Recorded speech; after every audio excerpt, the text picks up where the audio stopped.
Salve povo, aqui é o Zelota com mais um capítulo da nossa saga bizantina. E no capítulo de hoje nós vamos ver a Guerra Civil Paleóloga, em que teremos avô contra neto. E isso vai dividir o Império Bizantino e vai também levar ao fim do reinado do Andrônico II. Bom, mas antes de eu contar essa história para vocês, eu peço a todos que dêem um tapote no like, compartilhem com os amigos, que ajudem mais o canal a crescer e valorizem o meu trabalho. Vocês que são novos aqui, sejam muito bem-vindos. Eu trago muito conteúdo de antiguidade e essa é a saga bizantina, onde eu trago a história de todos os imperadores e usurpadores bizantinos. Por isso eu recomendo que vocês assistam aos vídeos anteriores.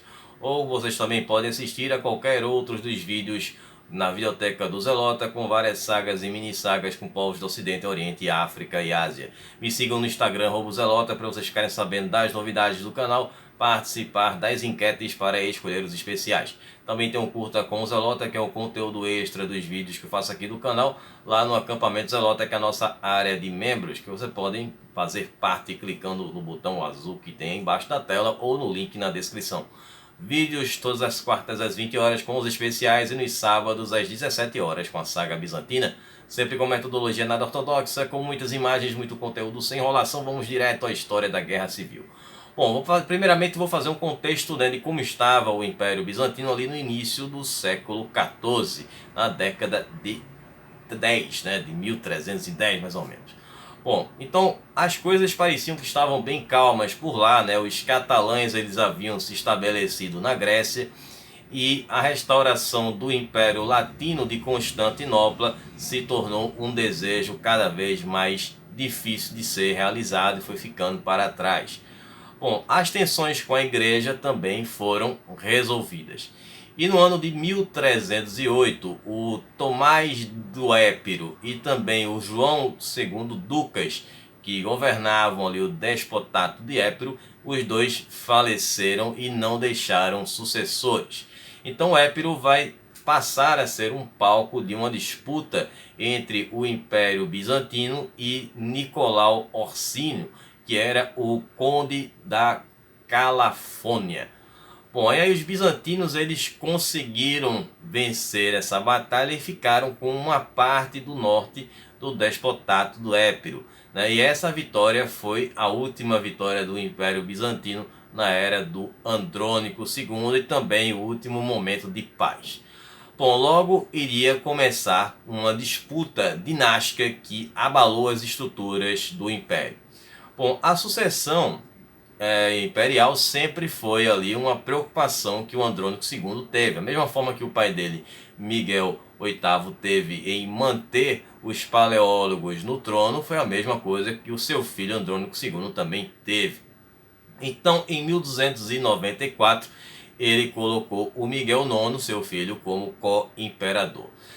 A princípio, o Miguel IX ele deveria ter se casado com a Catarina de Courtenay, ou Courtenay, né, que era a herdeira do trono do Império Latino de Constantinopla. Ela era filha lá do Balduíno II de Courtenay. Mas como vocês sabem, né, ela não se casou com ele. Vocês viram no vídeo anterior. Ela casou-se com o Carlos Valois, né, que era aquele duque lá do Anjou. Isso por conta da Igreja Católica que não aceitou esse casamento. Então, como esse casamento não aconteceu, o Miguel IX acabou se casando com uma outra candidata ali, que foi a filha do rei Leão III da Armênia. E com ela ele teve dois filhos. Um chamava-se Andrônico, obviamente em homenagem ali ao avô, e o segundo chamava-se Manuel.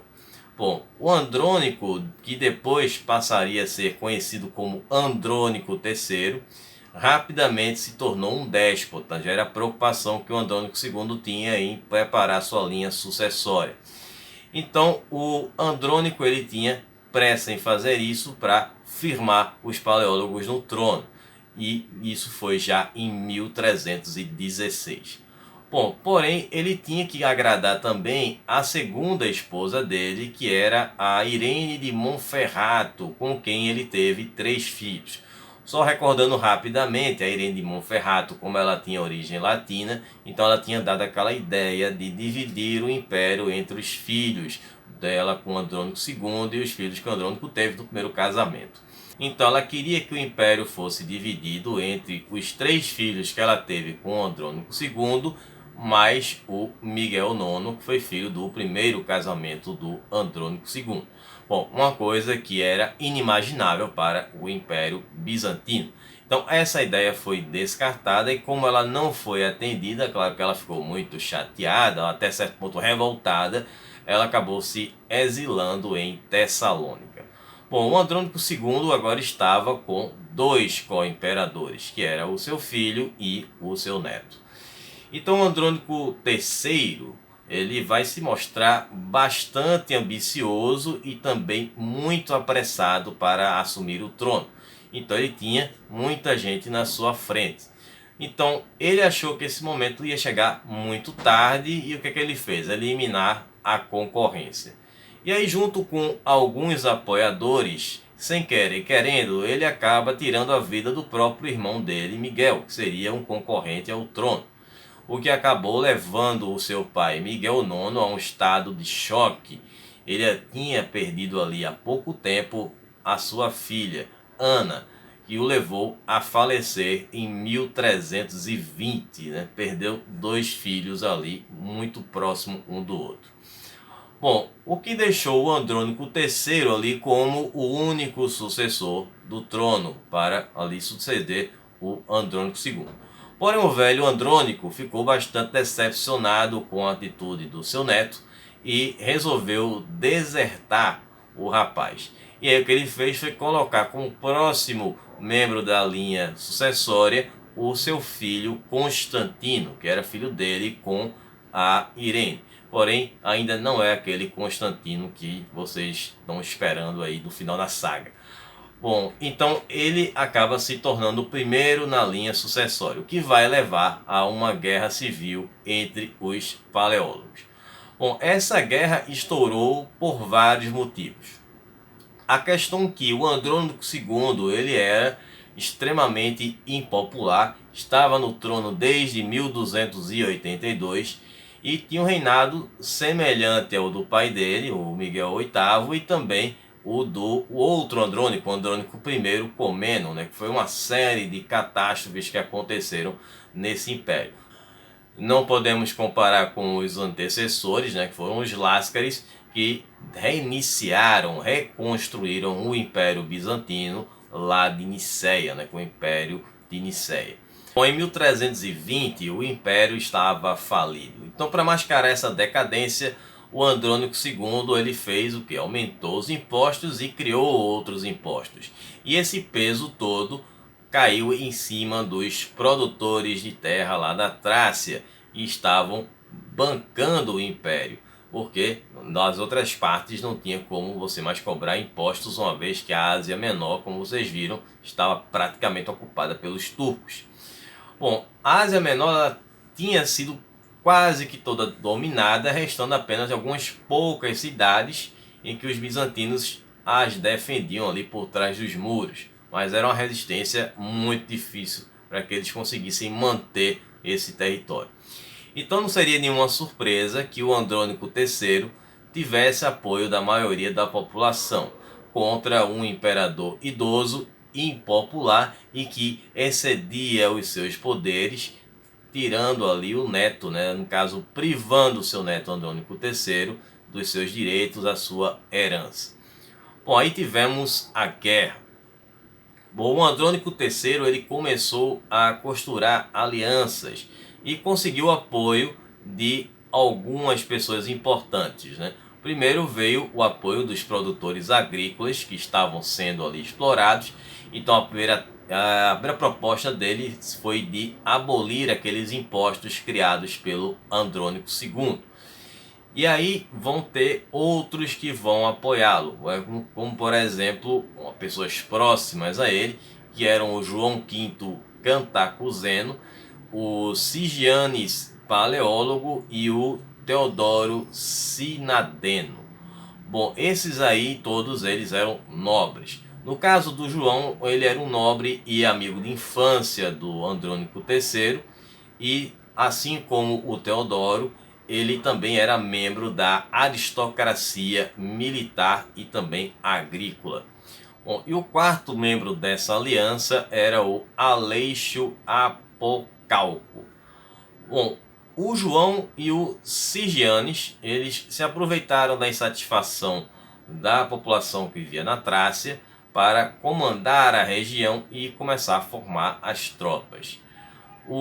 A revolta, ela tinha dois motivos, que eram a derrubar o imperador, que era impopular, né, que estava ali cobrando aqueles impostos e fazendo o Império Bizantino ruir, e segundo, de devolver ao Andrônico III os seus direitos, né, de herança e, consequentemente, o trono.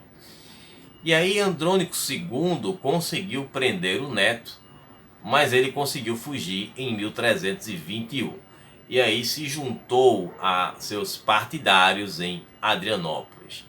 Bom, Andrônico III acabou sendo coroado de forma não oficial como imperador e comandou as tropas até os portões de Constantinopla.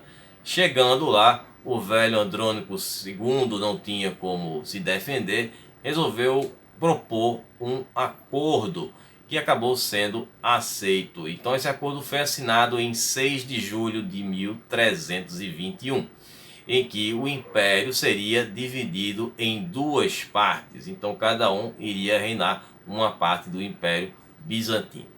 Só que aí depois desse acordo, o Sigianes resolveu mudar de lado, virou casaca e foi para o lado do velho Andrônico.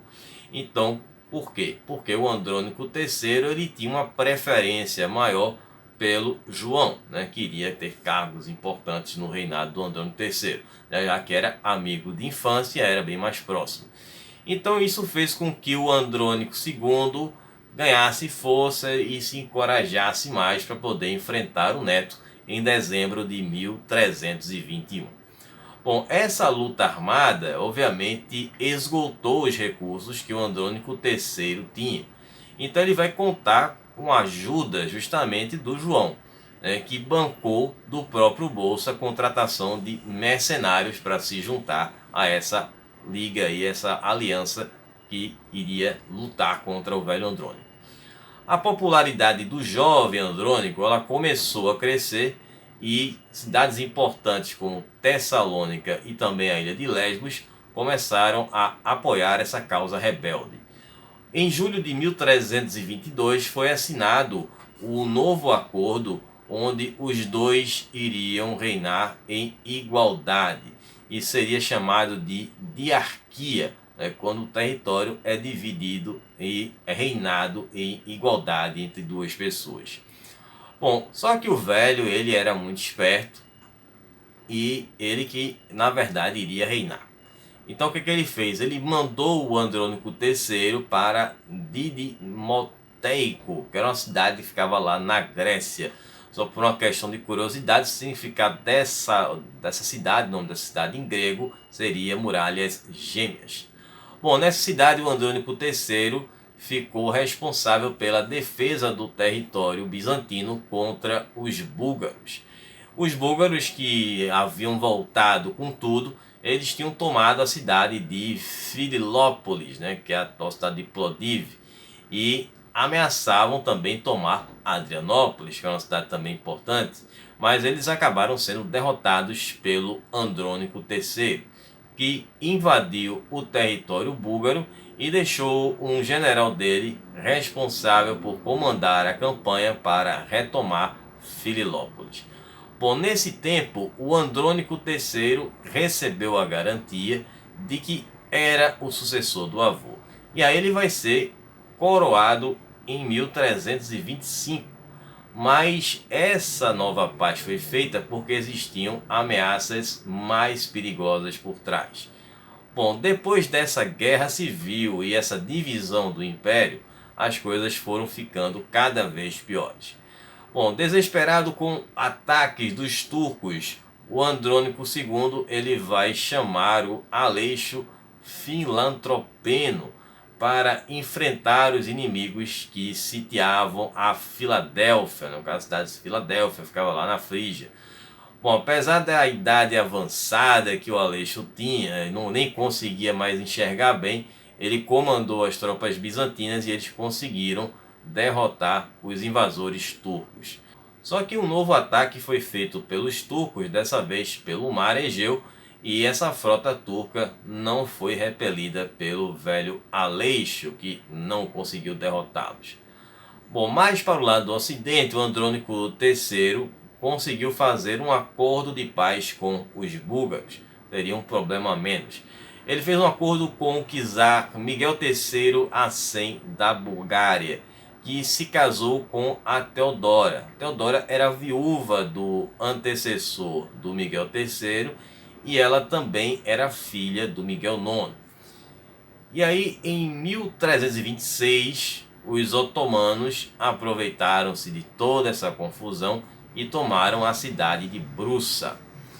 Bom, a instabilidade política era tão grande que João Paleólogo, que era um sobrinho do Andrônico II e era também governador da Tessalônica, ele deu um golpe em 1326 e ele contou com o apoio dos sérvios, mas ele acabou falecendo pouco tempo depois. Esse golpe não seguiu por muito tempo. Bom, os sérvios tinham um interesse muito grande no que estava acontecendo em Bizâncio. E aí, no outono de 1327, uma nova guerra civil estava prestes a começar.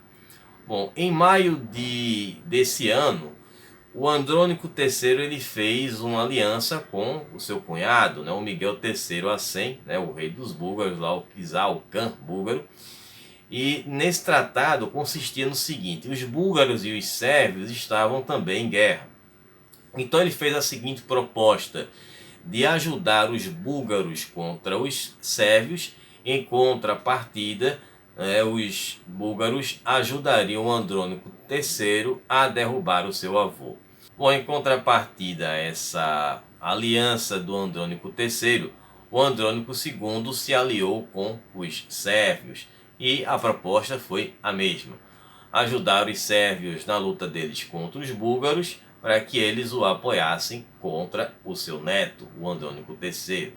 E o rei dos sérvios nessa época era o Estevão Uresis III, que era filho do Estevão Mulitino, que a gente viu lá no vídeo anterior.